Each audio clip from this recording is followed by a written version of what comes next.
Secretary is to make sure the folks who introduce you work for you. Like, it always helps. It always helps. And I also have to tell you, this is kind of a unique environment. I thought I would start by talking about Steve Nicely, especially since he's about to retire. Now, the only reason why I'm going to say nothing but nice things is because I'm not sure he doesn't have pictures of me, because I know I've got pictures of him. So we're just going to play nice. I met Steve Nicely when he started teaching at Parkersburg South High School. I was, of course, in preschool. Steve was teaching. He quickly found his calling. Teaching wasn't it. It was here. And he's been incredibly successful ever since. And I tell you, it's always interesting to talk, especially when we're all from the same place. We can have these discussions. Communities are like big families. There's always great moments of joy and there are moments of conflict. But at the end of the day, it's about passion for where you live and what you do. And the disagreements, yes and no, they all go away. It's all about getting a job done. Steve and I have fought nose to nose on more than one occasion, and every day we walk out, we're always shaking hands, and I usually try to make him buy at the bar. But he's done an incredible job when you look at his history in this community with the CDB.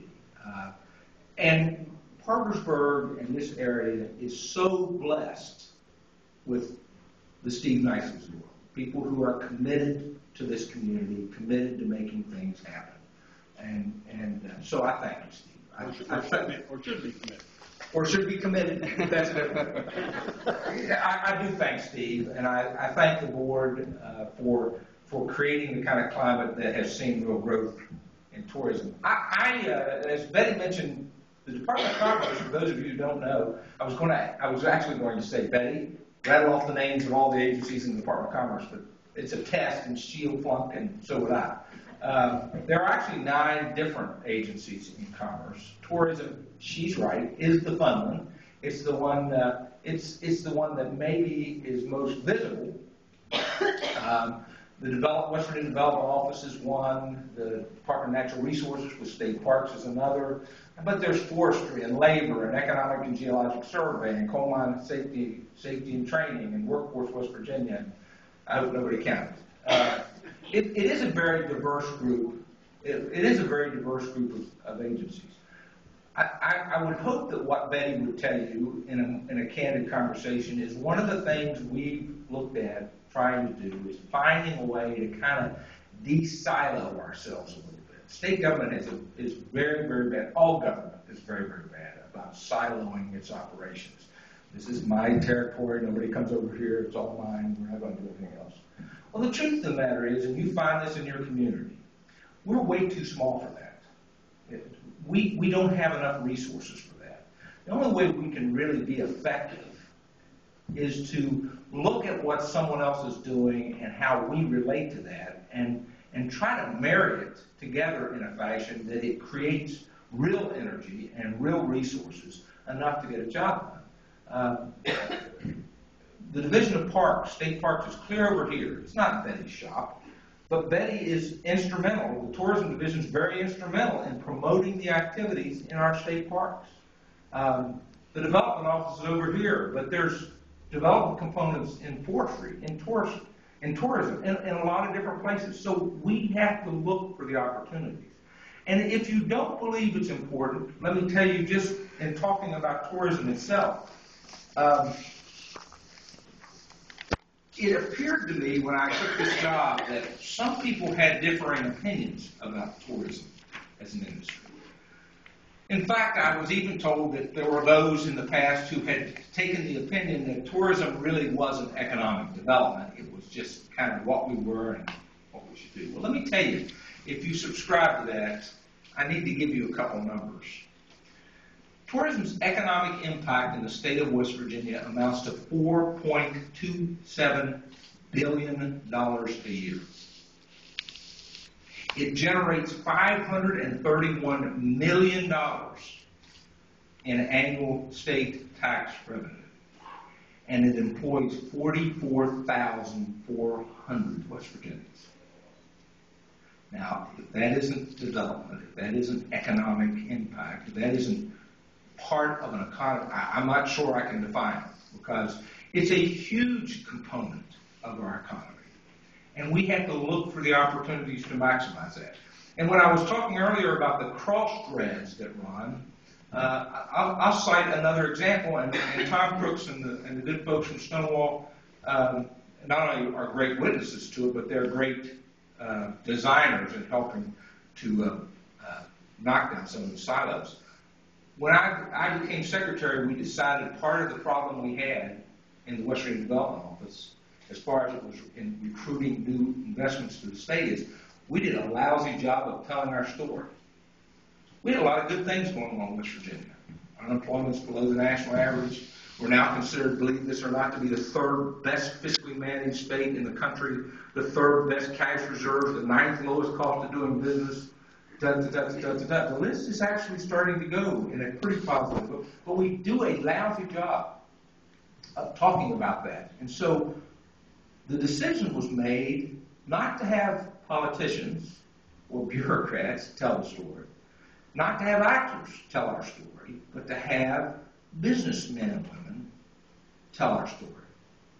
And as Tom could tell you, the basic scenario was we organized a group of businessmen and women with diverse backgrounds, many not natives of the state, living in different parts of the state, representing companies that were big and small, and we went and basically set a camera in front of them and said, let's talk about why West Virginia is a good place to be and do business.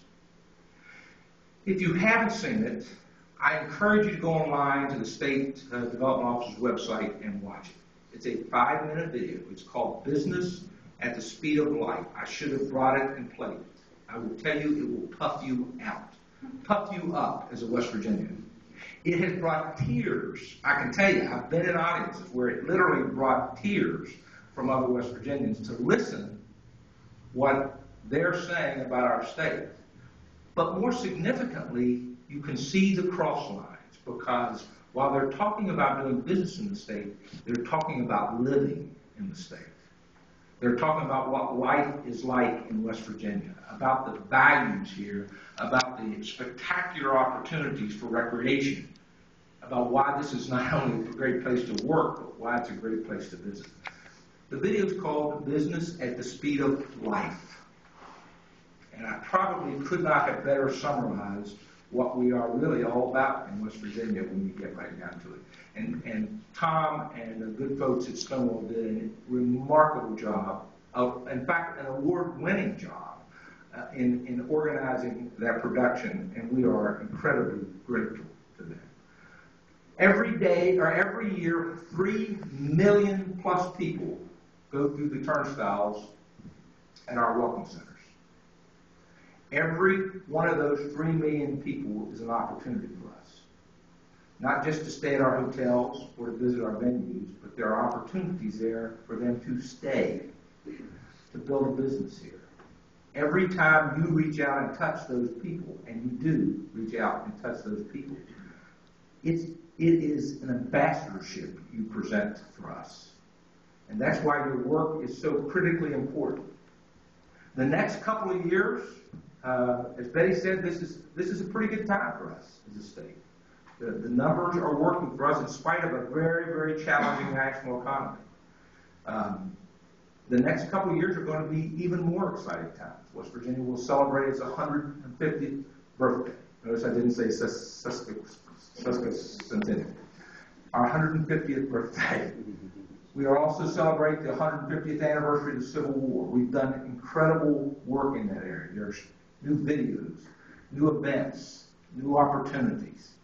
Notice Tim didn't drag his cannon with him tonight, but nevertheless, he knows what we speak of. That's an opportunity to show our best side. There are some other opportunities statewide, quite honestly, that you should not discount here. The state of West Virginia, the Department of Commerce, became a sponsor of the Greenbrier Classic in the last year. And folks said, that's nice, it's a great event. It's not just a great event. It was an opportunity to sell our wares before a TV audience in 213 countries, to bring businessmen and women and site consultants and decision makers from all over the country to West Virginia to tell them what a great place this is to do business. It's an opportunity for people who go to the Greenbrier Classic to stop in Parkersburg, West Virginia, if they're coming from the north. The same is going to be said in just another year with a different type of event, a different type of place. It's called the Bechtel Summit. Now that would seem a long, long way away from here, the Bechtel Summit. It is going to be the new home for the Boy Scouts Adventure Jamboree. It'll be in Fayette County on about 4,000 acres that they're building there. They'll spend $250 million before next year's Jamboree. $250 million to build this place out. That's before next year's Jamboree. Every 4 years, about 250,000 people will come to West Virginia to participate either as a scout or as a family member or as a volunteer to Fayette County, West Virginia. Troops will board buses all across the country, travel all across the country, use it as an educational opportunity, and visit communities and places. We need to make sure the welcome mat is out. Because, yes, it's a big deal, but it has the potential to be even bigger than that for us. Because, just think, there's a lot of men and women here who, if I ask, will put their hand up when I ask, were you involved in scouting when you grew up? Look at you now. You're community leaders. You're making decisions about a lot of things. Well, the Bechtel Summit is drawing the biggest, most significant business leaders in the country to West Virginia. And with them will come the people that follow. It's an incredible opportunity for us as a state. Incredible. In 2019, for the first time in 50 years, the Scouts will hold their World Jamboree in the United States. It will be in Fayette County, West Virginia. Almost 300,000 people from all over the world will come to our state. We want them to have a good time. We want them to see the West Virginia that we are so proud of. And this community has a lot of great things to show them if we get them to come this way, and some of them will. There is no community that succeeds on one venue. It just doesn't. It just doesn't work. Even Orlando has Universal down the street. The desires of people to see and do and be at different places and do it evolves. It's an evolving nature. We have to evolve with it. And if we do, we will be incredibly successful. We've got the most unique state park in the system is here. Not only are there not very many state parks literally adjacent to a downtown, but there's none in the middle of a river. But here, and certainly none in the middle of a river with the history of Blennerhassett. Just up the stream is probably the most unique complex I've ever been in, Henderson Hall. The history there is unbelievable. Not a lot of people in this community has an appreciation for the history at Henderson Hall. The new Riverfront Park in Parkersburg. It's in a constantly evolving, and we're doing good things in this community. Not the least of which is because you folks have engaged. You can't stop. I tell the folks in the Department of Commerce, what have you done for me lately? That's the way we've got to approach this. That's the way we have to approach tourism. That's the way we have to approach business. I would like to stand up and acknowledge the good things that we've done, But that was yesterday. What's tomorrow?